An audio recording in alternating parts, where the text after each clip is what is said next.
ओम शांति। आज के इस प्रश्न उत्तर के सत्र में आप सभी भाई बहनों का हार्दिक स्वागत है। भारत के कोने कोने से अनेक प्रश्न हमारे बीच में आए हैं। हर बार की तरह आज हमारे बीच में आदरणीय भ्राता भारत भूषण भाई जी मौजूद हैं। आप साइंटिस्ट और इंजीनियर विंग के नेशनल कोऑर्डिनेटर हैं। आप ज्ञानमान सरोवर एकेडमी के डायरेक्टर हैं और आपने देश विदेशों का भ्रमण किया है। लगभग 40 देशों में आपका सेवा अर्थ जाना हुआ। आपके अंदर असीम उमंग उत्साह है। आप अपने उमंग उत्साह के द्वारा अनेक लाखों लोगों को लाभ देते हैं। मैं भाई साहब का हमारे बीच में पधारने पर बहुत बहुत स्वागत करती हूँ। भाई साहब, आज इस प्रश्न उत्तर के सत्र में आपका हार्दिक स्वागत है। हर बार की तरह हमारे बीच में आज भी कुछ प्रश्न आए हैं, तो मैं आपसे निवेदन करूंगी कि आप उनका जवाब देंगे। भ्राता जी, एक प्रश्न आया है, किसी ने पूछा है, ब्रह्मा कुमारी संस्था में लहसुन प्याज खाना क्यों मना करते हैं? तो इसके बारे में आप जरूर हमें गाइड करेंगे। बिल्कुल ठीक कहा। ब्रह्मा कुमारी संस्था में सुझाव दिया जाता है कि अगर राजयोग की ऊंची स्थिति अपनाना चाहते हैं तो तामसिक आहार का सेवन ना करें तो ये बहुत अच्छा रहेगा। और वैसे भी हमारे श्रीमद् भगवत गीता में भी 17वें अध्याय के 8वें 9वें श्लोक में ये 3 प्रकार का आहार वर्णन किया गया है, सात्विक, राजसिक, तामसिक। और तामसिक श्रेणी के आहार को एक उच्च श्रेष्ठ कोटि के पुरुषार्थी जो चाहते हैं कि हम अपनी एकाग्रता शक्ति को बढ़ाएं, उसको लेने के लिए एक मना किया गया है, वर्जित है। वैसे भी आप देखें कि क्या कारण हमारे मंदिरों में फल फूल आदि तो अर्पित करते हैं, लेकिन कभी भी प्याज लहसुन आदि कभी नहीं अर्पित करते। और फिर दूसरी बात देखें, जब भी इसको प्याज लहसुन को काटते हैं, जो गीता श्रीमद् भगवत गीता में लक्षण बताए हैं कि कैसे वो कड़वे और तेज गंध वाले और इनको किनको तामसिक श्रेणी में कहा है, तो आप देखेंगे काटेंगे तो आँखों में भी आंसू आ जाएगा। फिर आप देखेंगे हमारे हिंदुइज्म में नवरात्रों पे खासकर जो व्रत रखते हैं उन दिनों में प्याज लहसुन लेना वर्जित है। कई तीर्थ स्थानों पे जाते हैं, वहाँ पर भी प्याज लहसुन नहीं लेते। अवश्य ही कुछ एक तो बुराई है ना।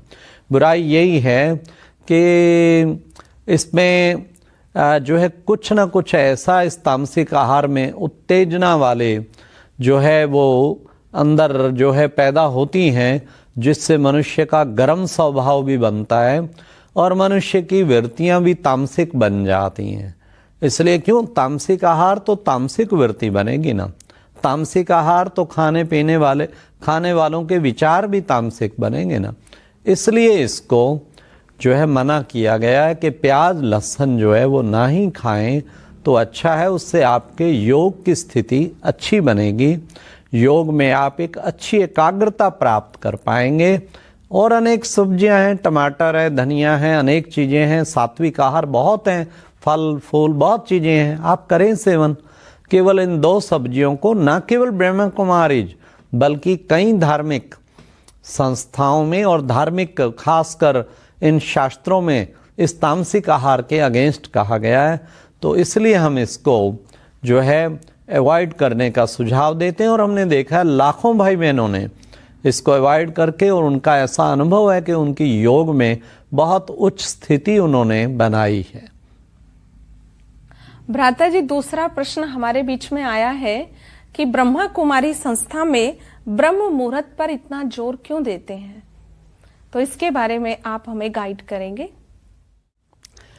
ब्रह्म मुहूर्त के बारे में एक यूनिवर्सल कहावत है, early to bed early to rise makes a man healthy wealthy and wise. लेकिन प्रैक्टिकली इससे उल्टा हो गया है, late to bed late to rise and makes a man unhealthy unwealthy and unwise.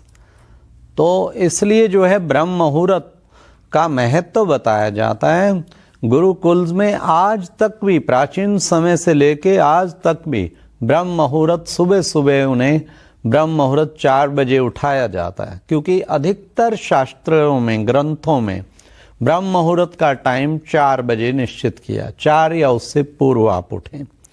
इसलिए ब्रह्मा कुमारीज में भी जो विशेष यूनिवर्सल एक्सेप्टेड बात है उसके ऊपर जोर दिया जाता है कि ब्रह्म मुहूर्त आप अवश्य उठें अगर अपने जीवन को सुखमय बनाना चाहते हैं, अगर आप अपनी सारी दिनचर्या को विघ्न मुक्त रखना चाहते हैं तो ब्रह्म मुहूर्त जरूर उठें। ब्रह्म मुहूर्त में आपका सही कनेक्शन परमपिता परमात्मा से जुड़ेगा। वो एक टाइम होता है जिस वक्त भगवान वरदान लुटा रहे होते हैं, उस वक्त जो बच्चे आलस से त्याग करके और निज को एक आत्मक स्थिति में टिकाकर उस परम पिता परमात्मा पर एकाग्र करते हैं, उसके प्यार में मग्न हो जाते हैं, तो भगवान उनको वरदान देते हैं। ब्रह्मा कुमारी संस्था में 12 लाख भाई बहनें प्रातः ब्रह्म मुहूर्त उठ के 4 बजे मेडिटेशन करते हैं, जिससे उनका सारा दिन खुशहाल रहते हैं और उनके जीवन के विघ्न समाप्त हो जाते हैं और उनको बिल्कुल सही टचिंग सुबह सुबह अमृत वेले ब्रह्म मुहूर्त मिलती है। इसलिए सुबह सुबह खासकर कहा जाता कि आपकी उस वक्त एकाग्रता शक्ति बहुत अच्छी होगी। खासकर आप देखेंगे 4 बजे मेजॉरिटी लोग, मेजॉरिटी इवन 95% कहें, 8% कहें, सोए ही होते हैं। और उस टाइम पर अगर आप सही कनेक्शन जोड़ेंगे तो आप इतना सात्विक वातावरण होता है, वो उस वक्त सही कनेक्शन जुड़ जाता है और परमात्मा से बहुत ही अच्छी शक्तियों की प्राप्ति होती है। वैसे भी देखेंगे दिन में तो कई बार बहुत हमारे नेट प्रॉब्लम, ट्रैफिक प्रॉब्लम कितना होता है, लेकिन सुबह सुबह ब्रह्म मुहूर्त में सब ट्रैफिक रोड्स भी क्लियर होती हैं और दूसरा नेट प्रॉब्लम भी बहुत कम होता है। इसलिए इस वक्त को वरदानी वेला हम कहते हैं, प्राप्तियों की वेला कहते हैं। इस वक्त हमें जरूर कोशिश करनी चाहिए आलस्य त्याग कर, खासकर प्रातः 4 से 4:45 तक ये टाइम परम पिता परमात्मा से मिलने का निश्चित रखें और कोशिश करें उस वक्त परम पिता परमात्मा उस ज्योतिर्बिंदु पे अपनी बुद्धि को एकाग्र करें ताकि सर्व शक्तियां, सर्व गुणों को प्राप्त कर पाएंगे। मेडिकल पॉइंट ऑफ व्यू से भी अर्ली मॉर्निंग ब्रह्म मुहूर्त के टाइम पर ऐसी वेव्स होती हैं एटमॉस्फेयर में जो शरीर के लिए, बॉडी के लिए भी, माइंड के लिए भी बहुत ही ज़्यादा हेल्दी, स्वास्थ्य, संपूर्ण स्वास्थ्य प्रदान करती हैं। इसलिए हम विशेष सजेस्ट करते हैं कि अर्ली मॉर्निंग ब्रह्म मुहूर्त उठें। अगर आप 4 बजे उठें उस जैसी कोई कंपैरिजन नहीं। 4 से 4:45 मेडिटेशन करें, बहुत आनंद आएगा। मेडिटेशन का आप ब्रह्मा कुमारी से कोर्स अटेंड कर सकते हैं। फिर भी आप बहुत लेट उठते हैं 7-8 बजे, 4 बजे तो बड़ा मुश्किल है। ओके, 5 बजे उठें तो भी चलो बेटर। तो उसके बाद फिर आप जैसा चाहें, लेकिन जितना अर्ली उठें, 4 और 5 तो फिर भी चलो सजेस्टेड, मोस्ट प्रेफरेबल 4 AM। वैसे हम एक स्लोगन सुनाते हैं, जो भगवान के बच्चे 4 या उससे पहले उठते हैं वे हैं भगवान के योगी बच्चे, और जो 5 बजे तक उठते हैं वे हैं भगवान के भगत बच्चे। भगत मीन ढूंढ रहे हैं, स्टिल बेटर। और जो 6 बजे तक उठते हैं वे हैं भगवान के भोगी बच्चे। भोगी माना पड़े रहो शरीर अभी और सुख भोग ले। और जो 7 बजे उठते हैं वे हैं भगवान के रोगी बच्चे। और जो 8 और उसके बाद उठते हैं वे भगवान के बच्चे ही नहीं हैं। तो इसलिए हमें कोशिश करना चाहिए अर्ली मॉर्निंग उठना चाहिए। वो बहुत हमारे लिए जीवन में बेनिफिशियल होगा। इसको एक जीवन की आदत बना लेना चाहिए। भ्राता जी, अगला प्रश्न हमारे बीच में आया है कि जब हम योग करते हैं, मेडिटेशन करते हैं, तो उस समय हमारा मन भटकता है और व्यर्थ संकल्प बहुत चलते हैं, तो उनको कैसे रोका जाए? तो ये आप हम सबको जवाब देंगे। योग में व्यर्थ संकल्प ये मेजॉरिटी का पर्सन रहता है। खास अच्छे अनुभवी योगियों का तो कम ये प्रश्न है, उन्होंने विजय प्राप्त कर लिए।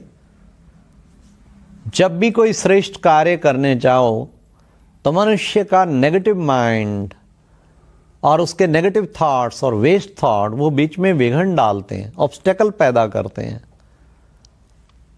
और उसको हमें ट्राई करनी चाहिए। खासकर जिनको योग की बहुत रुचि है उस वक्त ये दृढ़ संकल्प लेके बैठें। अगर स्पेशल बैठते हैं, चलते फिरते भी रखें ध्यान, लेकिन जब स्पेशल बैठते हैं तो ये एक संकल्प लेके बैठें कि मैंने कोई भी व्यर्थ संकल्प और नेगेटिव थॉट्स को नो एंट्री। अगर गलती से आ जाए तो गेट आउट। तो उसके लिए क्या करें? फिर भी व्यर्थ संकल्प हम चाहते तो नहीं, आ जाते हैं। उसके लिए क्या करें? किसको आते हैं? जिसने अपने मन को समर्थ की तरफ बिजी नहीं किया हुआ, जिसने अपने मन को काम नहीं दिया हुआ, उसको व्यर्थ संकल्प बहुत आते हैं।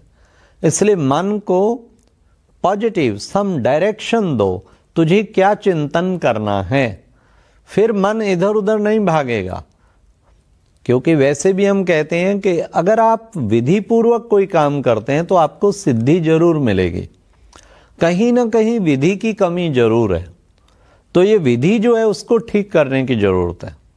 योग की यथार्थ विधि क्या है, पहले तो उसे अच्छी तरह से समझ लें और उसके बाद उस योग का अभ्यास करते हैं। अर्थात स्वयं की देह को भूल के परमपिता परमात्मा से जब कनेक्शन जोड़ते हैं तो उसकी शांति की, आनंद की किरणें मुझ आत्मा पर पड़ रही हैं, उसका फिर अनुभव करें।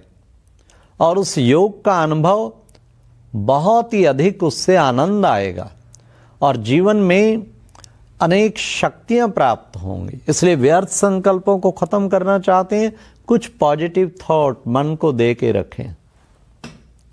और व्यर्थ संकल्प को खत्म करना चाहते हैं तो ट्राई करें परम पिता परमात्मा के विशेष उस स्वरूप के ऊपर अपने मन को एकाग्र, दिव्य स्वरूप, दिव्य नेत्र से देखते रहें उसको।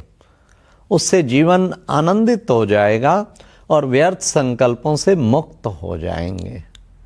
जितना जितना सारा दिन आपका समर्थ का खाता होगा, शुभ विचार, श्रेष्ठ विचार आप अंदर एकत्रित करेंगे तो आपके व्यर्थ संकल्प खत्म हो जाएंगे। खासकर योग माना भगवान की याद। जब परमपिता शिव परमात्मा से योग युक्त होना चाहते हैं तो उनके किसी संबंध की याद में, प्यार में डूब जाएं। तो जहां मोहब्बत है वहां मेहनत नहीं, फिर व्यर्थ बिल्कुल नहीं आएगा। ऐसा मेरा विचार है। भ्राता जी, आपने सभी प्रश्नों के जवाब बहुत ही अच्छे दिए, सभी बहुत संतुष्ट हुए, तो हम आपका बहुत ही इसमें धन्यवाद करते हैं। आपका बहुत बहुत शुक्रिया।